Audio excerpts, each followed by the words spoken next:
Howdy, folks. Welcome to Thursday's Thoughts. My name is Kenneth Thomas, and on Thursdays, I like to come in here and give you guys a little bit of insight into how my mind thinks and different thoughts about different topics. And,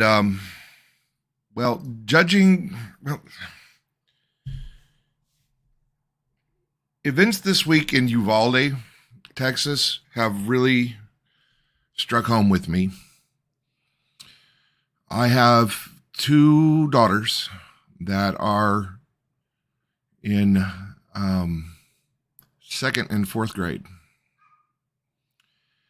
And that's the age of the students that were impacted by or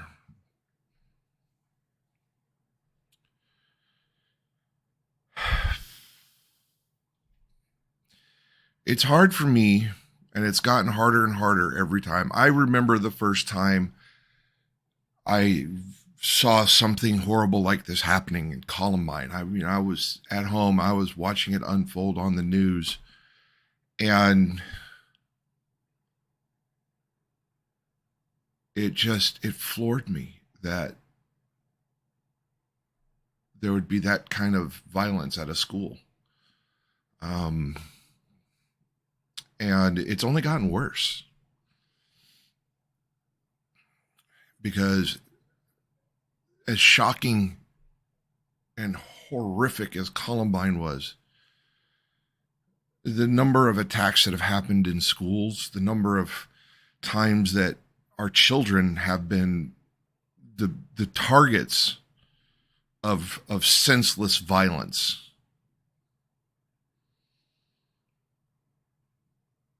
It happens too. Okay, folks, I'm going to tell you right now, I cannot guarantee there will not be any profanity in this. But this is happening too damn much. It happens so often. I mean, I read somewhere on one of the news sites that there have been 30 attacks at K through 12 schools so far this year. 30 in 5 frickin' months. Now, I want to say that I am a firearm owner.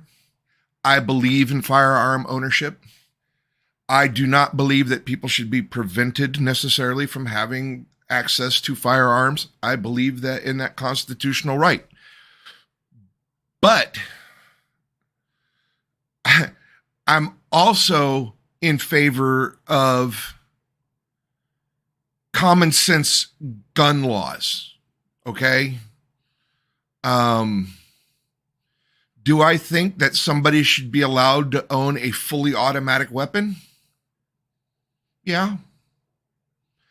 But I think that the process to be able to should be a rigorous, thorough, and I'll be honest, costly process. The person that's interested in owning something like that is purely military in its usage should have to go through psychological screenings that they pay for. Now, it should be somebody on an approved list, that way you can't go to your buddy that's a psychologist and have them sign off on it. But I think it should be at that person's expense. I think that there should be background checks to where they're basically giving you a colonoscopy. I believe that you should have to have certain minimum requirements on how you're going to store this stuff and all that kind of thing. And, look, you should be allowed to, but it should be highly regulated for military grade weapons. Okay. Now, I also know that a deer rifle can cause just as much, if not more catastrophic damage than an AR-15 style weapon. Now, the reason I say that is because the type of ammunition and the way an AR-15 is meant to be used in, and I'm talking military applications here. You're working to wound the enemy as much as you are to kill them. So one shot should be something that could incapacitate them, but you're also looking to take them and the person next to them out of the fight. Okay? So a deer rifle and its ammunition is meant to kill with one shot. So they're both deadly, but they're designed for different things. And I'm not saying one is more deadly than the other. One shot with a deer rifle, it's meant to be catastrophic. It's meant to kill. Now, with a military style weapon, the individual rounds aren't necessarily meant to have that same level of devastating impact. But the simple fact of the matter is that they're meant to put out a lot of ammunition in a very quick amount of time. Okay. Now, even if it's not a fully automatic weapon, a semi-automatic weapon will fire very rapidly. Now, I mean, literally the only way to really slow this down would be to go back to muzzle-loaded, single-loaded. You got to put one round, one shell in at a time kind of thing. Like the breakneck style shotguns. But, it shouldn't be that hard to sit there and realize we need common sense gun laws. We need to do more to protect our students. I don't know how the hell this guy got into the classroom, okay? Because I know when I go to my daughter's school, I can't just, unless I'm like hopping fences and stuff, or breaking through the fence, I'm not just going to be able to walk in. It's a controlled access, which is what it's supposed to be. Now, I remember when I was a kid, there wasn't any of this controlled access. Wander in, didn't matter, but we live in a different world than we did when I was, at this age, which was back in like the early 80s. Actually, it would have been about late 70s, early 80s. It's because like kindergarten through third grade was when I lived in Washington State. And that, I'll give you guys an idea of when it was when I lived in Washington State. I lived there when Mount St. Helens erupted, okay? So a couple of years ago. But the thing that drives me nuts is that we have what seems to me people driving unrealistic expectations on both sides of this issue. All right? Nobody is, okay, I'm saying nobody, but for the most part, people agree that people should be allowed to legally own firearms. They just think there should be more restrictions on how you get to access them. And let's face it, judging from some of the crap that's happened with people that have legally bought firearms, it's kind of hard to argue that it's not needed. All right. And here's the other thing. If you are somebody who is willing, if you have no intentions of using these things for illegal purposes, why the fuck do you care if you need to wait a few days or fill out a bunch of paper? Why the hell do you care? Unless you're wanting to grab this thing and go out and kill somebody right now, why the hell do you care if you got to jump through some hoops to own your firearm? All right? And if you really think it's that big of a deal, fuck you. I want my kids to be safe. So a lot of this is being pushed by small groups for their own agenda. Okay? You have certain national organizations, and I'm deliberately not naming parties. I'm deliberately not naming national organizations or associations or clubs or any of that kind of stuff. All right? But you have people that are willing to dump tons of money as organizations to fund candidates that will do what they want. All right? So if that's, and I'm all for political free speech, okay? I put my life on the line to support and defend the Constitution of the United States against all enemies, foreign and domestic, okay? If you haven't served in the military or as a first responder, you don't have as much right in my mind to tell me what I do and don't stand up for, okay? Because if you haven't put up that hand and wrote that check that may cost you your life,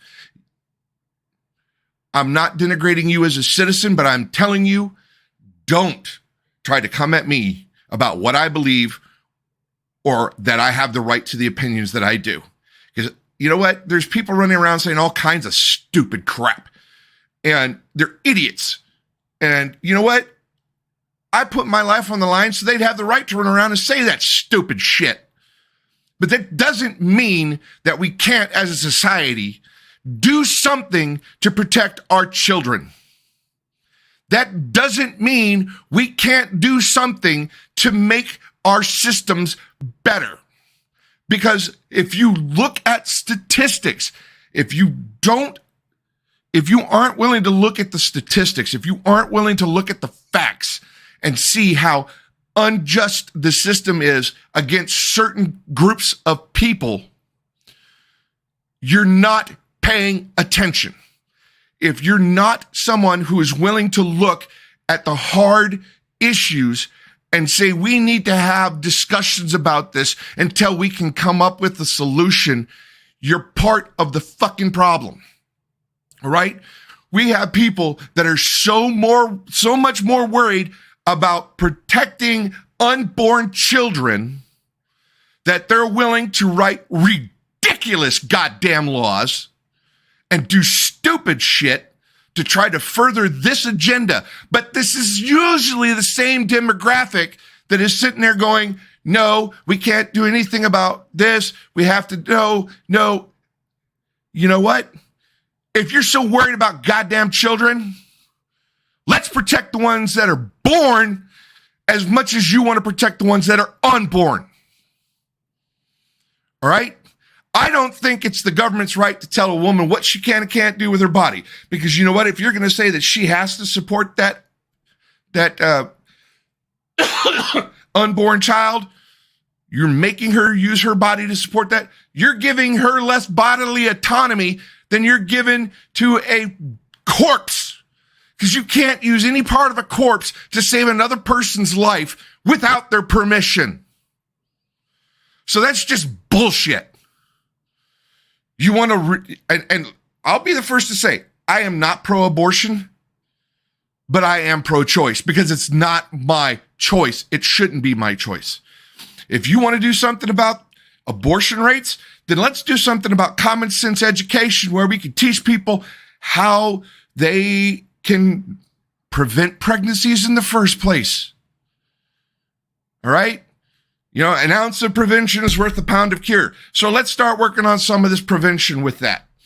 Another thing that's really pissing me off is there's too much damn private money flying around in elections. Okay? Private interests are doing more to control the issues and what's being talked about in elections than they should. I personally believe that there should be a public kettle of money that's I'm running. This is how much money I get to run my campaign, period, point blank.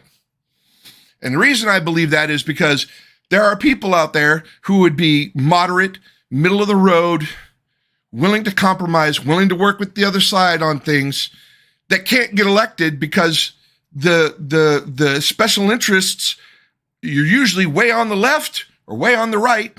They're not usually the people in the middle. They're the vocal extremes. So for people to be able to get nominated in a primary, they have to appeal to those fucking extremes. And if they don't abide by what these extreme people want, then they're just going to outspend them supporting somebody else on the next election. And this is how we get where we are. There's too much private money floating around, too much bullshit, special interest influencing the narrative of what we should be talking about when it comes to our elections. And that's one of the reasons that we won't find people willing to work together to find common sense gun control. Why we can't have common sense health care. Why we can't have common sense freedoms of bodily autonomy. You know, there's one, I read somewhere that there's a state legislature guy who wants to pass a law that says that every man, once they get to a certain age, should be required to get a vasectomy. And that they can't have that vasectomy reversed until they can prove that they're financially stable and emotionally stable enough to support a child and to help raise a child. Now, a lot of people are going to be like, whoa, you know what? Go for it. Pass the damn law. It's no more ridiculous than trying to regulate what a woman can do with her body. It just happens to be you're targeting men now. Well, let's look at it. How many pregnancies can a man have? Or, how many pregnancies can a man be involved in a given calendar year? I don't know. How many women is he planning on hooking up with? Woman, pretty much one. So if we're really trying to reduce unwanted pregnancies, maybe we are looking at the wrong gender for that. Just saying. Of course, I'm 50 and I don't plan on having any kids. And if somebody wants to give me a vasectomy, I don't care. In fact, I pretty much am at the point where I'd go get one anyway, because I don't want no more kids. But anyway, the point I'm trying to make is that this shit has got to stop. Okay? We have got to work together. And I'm not saying you have to agree with me on everything. And I'm not saying I have to agree with you on everything. But just because we disagree on something doesn't mean that you're evil. Doesn't mean that I'm the voice of Satan. It just means we disagree. And you know what?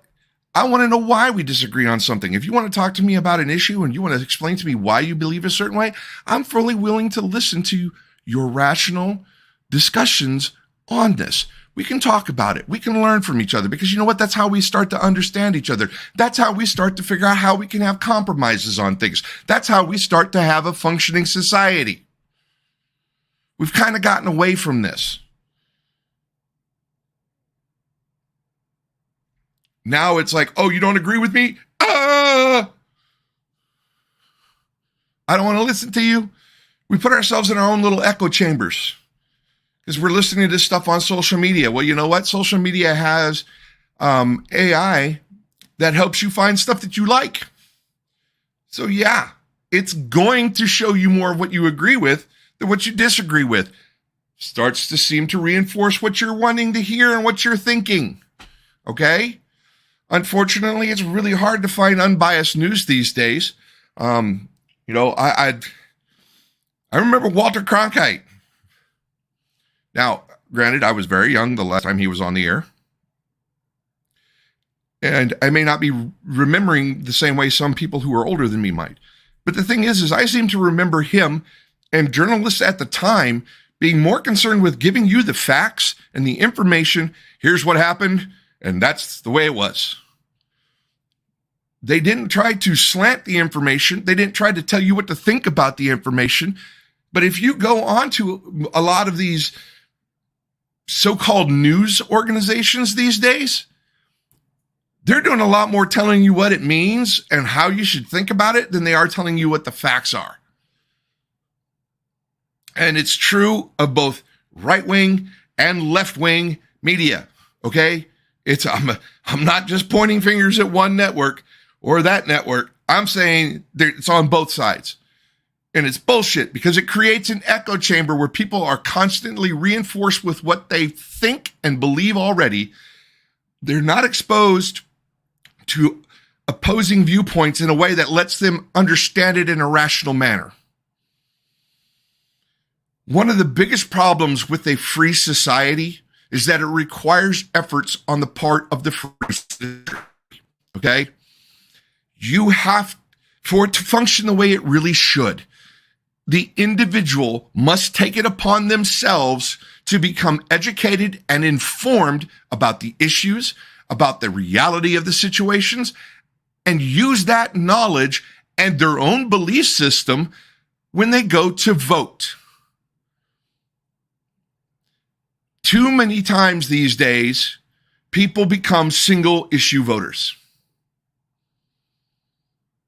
They're going to vote for this candidate solely on the fact that they support their viewpoint on this one issue. Doesn't matter the rest of it. That's the one issue that matters to them. That's the only issue they're going to decide their vote on. So they may get what they want in that, and they may end up having a whole lot of crap to eat from the rest of it. So I'm not saying I have the answers. I'm not saying I know how to fix this, because you know what? If I did, maybe I should run for office. That sure as hell isn't a good idea. I'm an angry, ornery son of a bitch, and you guarantee you the majority of the people that would be in my constituency probably don't view the world the way I do and probably would not agree with me. But you know what? I have no problems trying to spark the debate and start the discussions, because this shit's got to stop, man. It's got to stop. Having all this loud mouths running their mouths about just stupid shit. People refusing to even entertain discussion about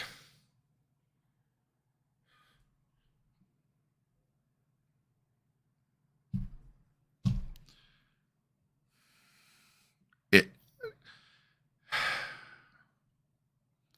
I really wish I knew what to say.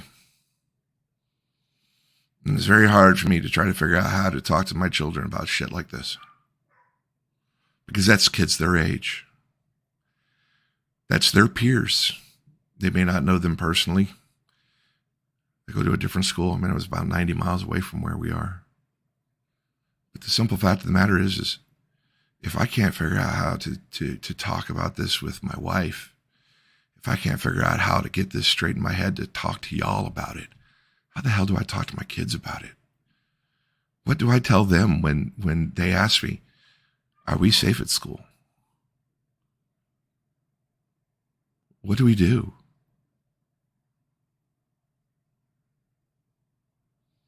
Our children are our future.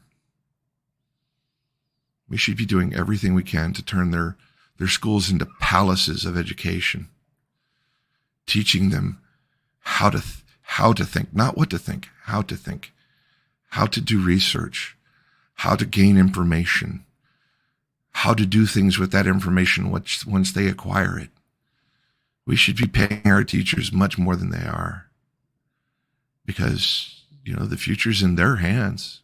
They're the ones shaping the next generations. And I don't think we should have to turn our schools into, the bunkered little fort. I mean, there's no reason they should have to exist like the FOBs did, the forward operating bases I was at when I was overseas in Iraq and Afghanistan. It's ridiculous, folks. It's got to change. We cannot keep going this way. I just want to say thanks to James Fisher, one of my battle buddies from the 101st, and to my Aunt Pat for joining me in and contributing. Now, look, folks, there's so much crap going wrong in these days. We have got to start working together. We have got to start reaching across the partisan divides and the aisles and work together. This just can't keep going. That's what I have for you today. Have a good day.